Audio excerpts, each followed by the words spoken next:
Good Saturday morning. It's interesting, and it's again John's letter. Okay, which letter is it? It's the second letter, third letter. Oof. And he says, "Beloved, you are faithful in all you do for the brothers and the sisters, especially for strangers, that they have testified to your love before the church." No, they have. They have testified to you, to your love before the church. Please help them in a way worthy of God to continue their journey. Think of pals. For they have set out for the sake of the name and are accepting nothing from the pagans. In other words, looking out for within our community. Therefore, we ought to support such persons that we may be co-workers in the truth. We walk together. It's great, isn't it? You don't have to get anything from the pagans. We're going to take care of our own. We're going to look out for each other. We're going to take care of each own. We're going to take care of each other, our own. That's what he's saying there. I think. In the gospel is about the persistence of prayer. I'll read it to you. It said, Jesus told his disciples a parable about the necessity for them to pray always without becoming weary. He said there was a judge in a certain town who neither feared God nor respected any human being. And a widow in that town used to come to him and say, "Render a just decision for me against my adversary." For a long time, the judge was unwilling, but eventually thought, "Well, it's true that I neither fear nor God nor respect any human being, because this widow keeps bothering, she's driving me nuts, in other words. I shall deliver a just decision for her, lest she finally come and strike me, wear me out." The Lord said, "Pay attention to what this dishonored judge says. Will not God then secure the rights of his chosen ones who call out to him day after day and day and night? Will he be slow to answer? I tell you, he will see to it that justice is done for them speedily. But when the Son of Man comes, will he find faith on earth?" Faith meaning trust, you see. It's the persistence of prayer. Sometimes I think I mentioned this one more before. Sometimes as a child, you learn the secret of life. You've seen the secret of faith, actually. You learn it from your parents or something. My mother, I told you this, I know I said this before, so always put at the very end, "But your will be done." Because we are finite in our views. We don't know often what is best for us, so we have to pray, given our lights, for what is best. But in the end, it is the wisdom and infinite goodness of God that he answers our prayer to our best, for what is truly best for us. See, sometimes it isn't what isn't immediately pleasant or desirable, but what brings us our greatest redemption, our redemptive value. I don't know how to say that right. But if you need, the image of it is Christ in the garden. When Christ prays enough in fear and trembling that this thing be taken away from him, that he not go through the crucifixion. He said, "But not your will, not my will, but yours be done." Accept the Father's will. Even on the cross, he feels the abandonment of the Father. He cries out, "Why have you forsaken me? My God, why have you forsaken me?" Psalm 21, I think. See? But in the end, he trusts the Father. He trusts the Father. That's the hardest part of prayer, I think, is the silence of God during the trauma of life, when we experience God's emptiness, the quiet, the emptiness, the silence amidst our pain, whatever that pain may be. Maybe our own physical suffering, or maybe the suffering of someone we love. And we pray for them, that they be delivered from their suffering, let's say disease, sickness, whatever.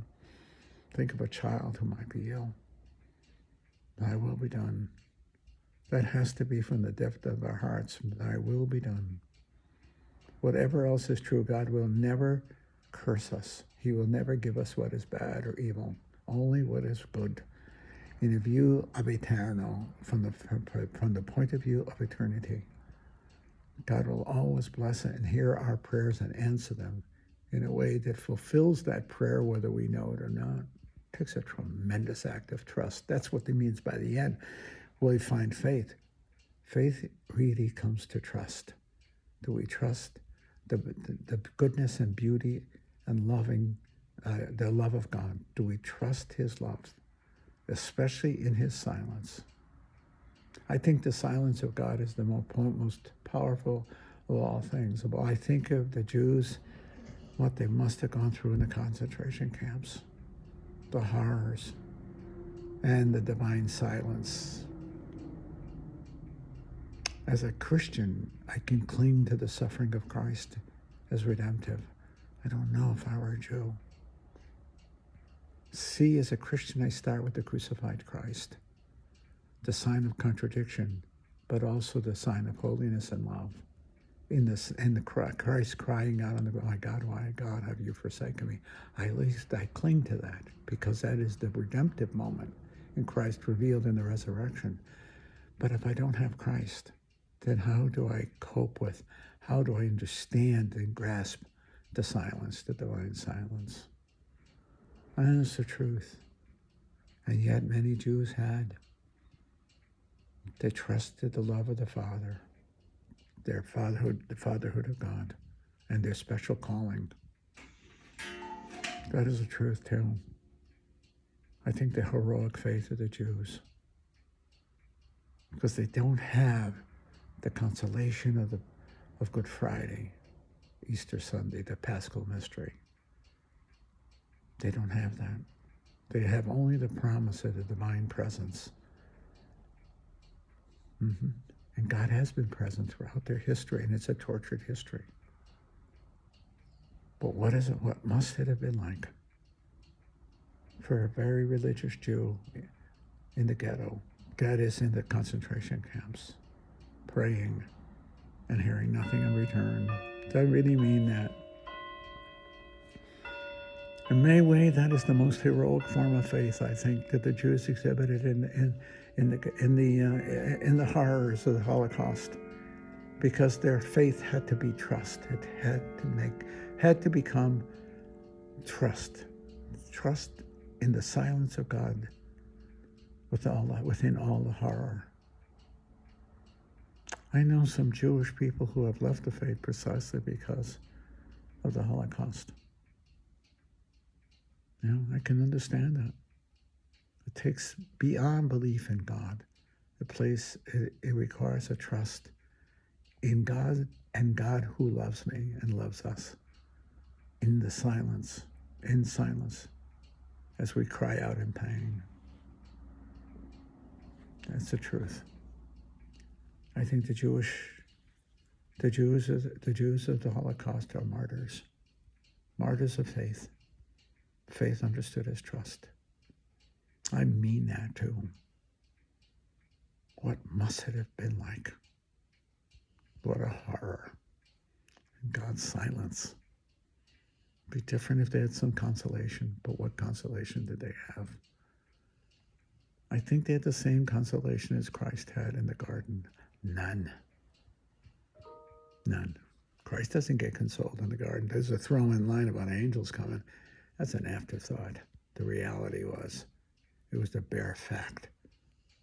That was the bare fact. If you can take this thing away from me, take it. But not my will be done. Not my will, but yours be done. My God, why have you forsaken me? That's the truth. The Jews lived that prayer during the Holocaust. They lived it. They are martyrs to the faith and to trust. They had to trust the silence of God, as Christ did in the garden. That's the truth. In many ways, I look with deep admiration and love for the Jews. Their journey has not been a walk in the park at all. They have suffered massively, and in many ways, accompanied only by the divine silence. That's the truth. I'm grateful I'm a Christian, because I can join Christ in the garden and on the cross and find solace in my companionship in the blood of Christ. As I share in his blood, I share in the hope that evil will not triumph.